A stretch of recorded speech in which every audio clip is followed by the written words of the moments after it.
todos. Boa noite. Que a paz e o amor de Jesus estejam em nossos corações, hoje e sempre. Amai os vossos inimigos. O Evangelho de hoje está baseado no capítulo 12 do Evangelho segundo o Espiritismo, que se inicia com o seguinte ensinamento de Jesus: aprendestes que foi dito: amarás vosso próximo e odiareis vossos inimigos. E eu vos digo: amai os vossos inimigos, fazei o bem àqueles que vos odeiam, e orai por aqueles que vos perseguem e vos caluniam, a fim de que sejais os filhos de vosso Pai que está nos céus, que faz erguer o sol sobre os bons e sobre os maus, e faz chover sobre os justos e os injustos. Porque se não amardes senão aqueles que vos amam, que recompensa disso tereis? Os publicanos não o fazem também? E se não saudardes senão os vossos irmãos, que fazeis nisso mais do que os outros? Os publicanos não o fazem também? Eu vos digo que se vossa justiça não for mais abundante que a dos escribas e dos fariseus, não entrareis no reino dos céus. Esse ensinamento está no Evangelho de São Mateus, capítulo 5, versículos 20, de 43 a 47.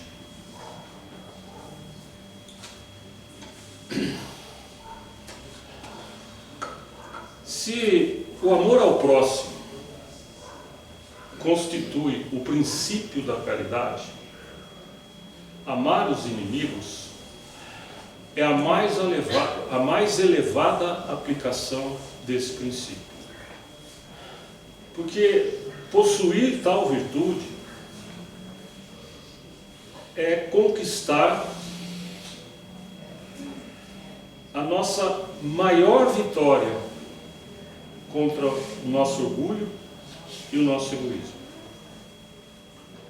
Quando nós falamos em amar os inimigos, não devemos entender que esse amor seja do mesmo tipo daquele que nós sentimos pelos nossos amigos, pelos nossos entes queridos, familiares. Mas significa tratar o nosso inimigo com respeito. Tratar com respeito aqueles que nos ferem, nos machucam. E não nutrir por eles sentimentos ruins que não fazem bem a nenhuma das partes, principalmente para nós mesmos. Qualquer um, até as pessoas não tão boas, são capazes de amar quem também as ama. Amar quem nos ama de volta é fácil,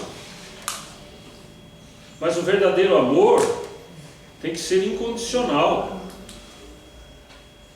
Então, nós precisamos aprender a amar quem não nos ama de volta, aqueles que nos ferem, nos machucam, e não nutrir por eles sentimentos que não são bons. Não há necessidade. Amar o inimigo não significa abraçá-lo e querer ter a sua companhia como se ele fosse nosso amigo. Claro que não. Amar o nosso inimigo significa querer o seu bem, tratá-lo bem, apesar de tudo que ele faz contra nós. Amar o inimigo é ter humildade, porque mágoa, ressentimento, rancor, desejo de vingança, nada mais é do que o nosso orgulho falando mais alto por causa de uma falsa ideia que nós temos, que a nossa honra é ferida quando alguém nos faz algum mal. Mas isso não é verdade. Normalmente, aquele que nos contrariou de alguma forma já se esqueceu de nós e do que nos fez há muito tempo. Mas nós continuamos ligados a ele por maus sentimentos, também completamente desnecessários. O inimigo é uma pessoa que não está nos fazendo o bem, seja por palavras ou atitudes.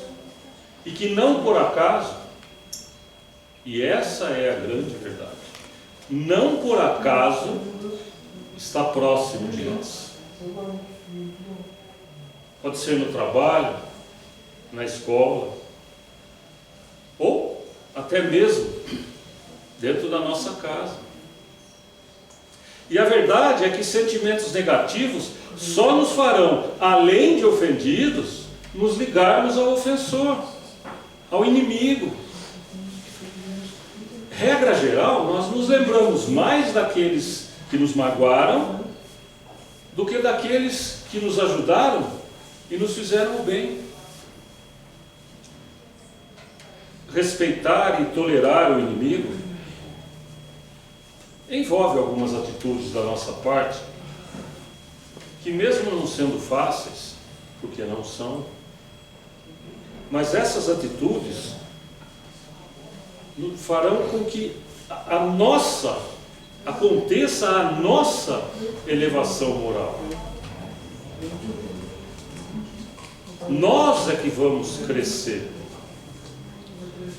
Então, nós precisamos fazer as coisas sem levar em conta aquilo que o inimigo fez, que o desafeto fez. Por exemplo, nós não devemos deixar de fazer o que é certo por conta de uma inimizade. Não há necessidade de torcer contra os inimigos. Eles também são filhos de Deus, consequentemente, são nossos irmãos. Então não há necessidade. E nós não devemos de maneira nenhuma buscar vingança contra o desafeto nosso. De maneira nenhuma. E vamos combinar. Existe uma diferença razoável entre se defender e se vingar de alguém. E todas essas atitudes que eu falei até agora, que nós podemos ter com o inimigo, elas podem ser traduzidas por oferecer a outra face. Só uma boa maneira de deixar para trás as mágoas em relação ao inimigo, ao desafeto, é nós lembrarmos que todo ser humano é capaz de errar, inclusive nós. Então, por mais que nós tenhamos motivos para ficar chateados, vamos lembrar disso, que nós também podemos ter atitudes, não tenho dúvidas, as temos, que podem magoar outra pessoa. Nós também magoamos outra pessoa. Infelizmente. Se a gente prestar atenção nessa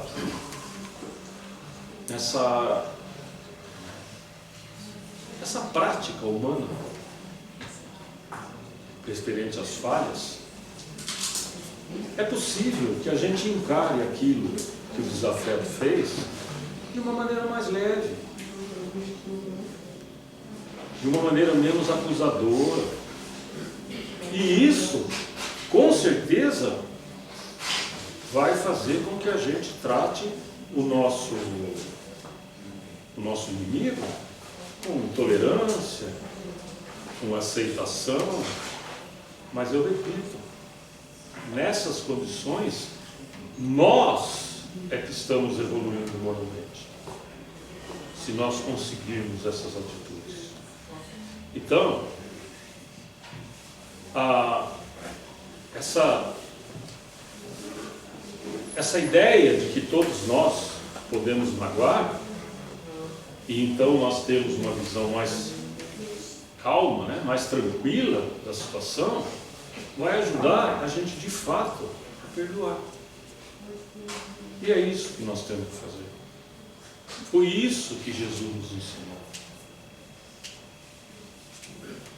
Que nós devemos perdoar a quem nos ofende e esquecer a ofensa. Por quê?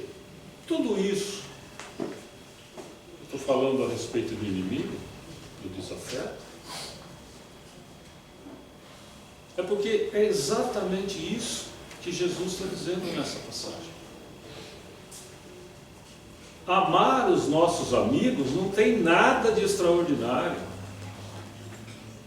Nós precisamos realmente amar quem de alguma forma não gosta da gente, ofende, maltrata. É aí que entra a nossa evolução moral. É para isso que nós aprendemos o Evangelho. Não é para saber e ficar por isso mesmo, não, é para vivenciar. É para viver de acordo com os ensinamentos evangélicos. E não aqui dentro. Começa aqui, mas não termina aqui. É lá fora. Na nossa família, no nosso trabalho, no nosso estudo, seja onde for. Na rua, com quem nós encontramos, inclusive os desafetos. Porque, gente, vingança é uma coisa, uma ação extremamente nociva para nós. Porque não tem nada que nos faça mais mal do que nós concentrarmos a nossa energia para desejar o mal a outra pessoa. E aqui entre nós, o que é que a gente ganha desejando o mal do outro? Ele já nos ofendeu, ele já nos machucou, ele já fez o que ele não devia ter feito, mas ele fez. O que eu ganho em revidar? Agora vamos lá, na prática. O que eu ganho? Nós vamos ganhar alguma coisa, nós vamos adquirir alguma coisa a mais porque nós vamos ver o outro sofrer? Será?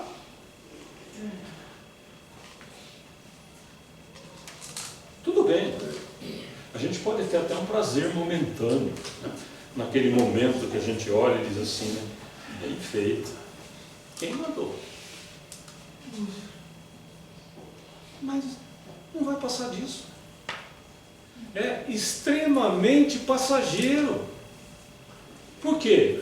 Porque ver o outro sofrer por alguma coisa que nós fizermos não vai melhorar a nossa vida, não vai aliviar os nossos problemas, como nós costumamos dizer, os obstáculos que nós temos que enfrentar, não vai melhorar em nada, em absolutamente nada. Então por que fazer isso? Ah, porque ele fez? Um erro não justifica o outro. E vamos lembrar daquele ditadozinho, né? Não vou fazer porque ele fez, porque se ele se atirar da ponte, eu não vou fazer o mesmo. Ou vou, só porque ele pulou? Não vou, né? Então eu não tenho que fazer o que ele faz. De jeito nenhum. Então nós temos que pensar que nós estamos aqui, por exemplo, num centro espírita, poderia estar numa igreja católica, num templo evangélico, em qualquer lugar.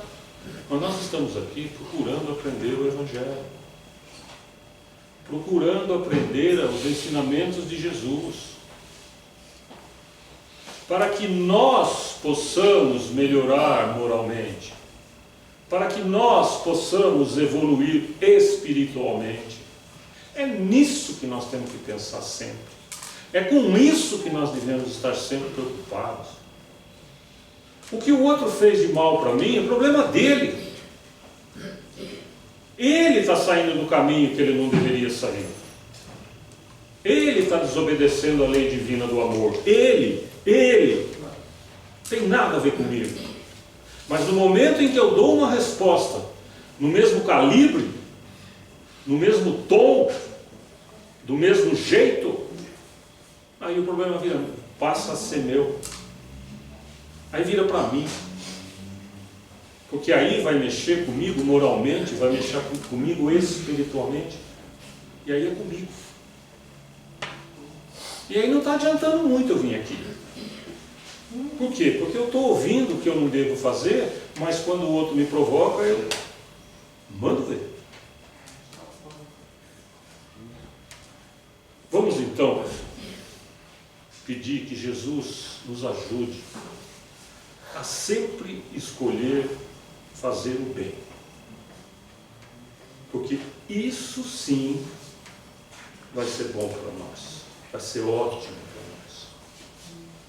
Simplesmente porque o universo devolve para nós vibração, energia, na mesma frequência que nós a emitimos para ele. Então, pessoal, se é assim, vamos vibrar positivamente sempre. Que assim seja.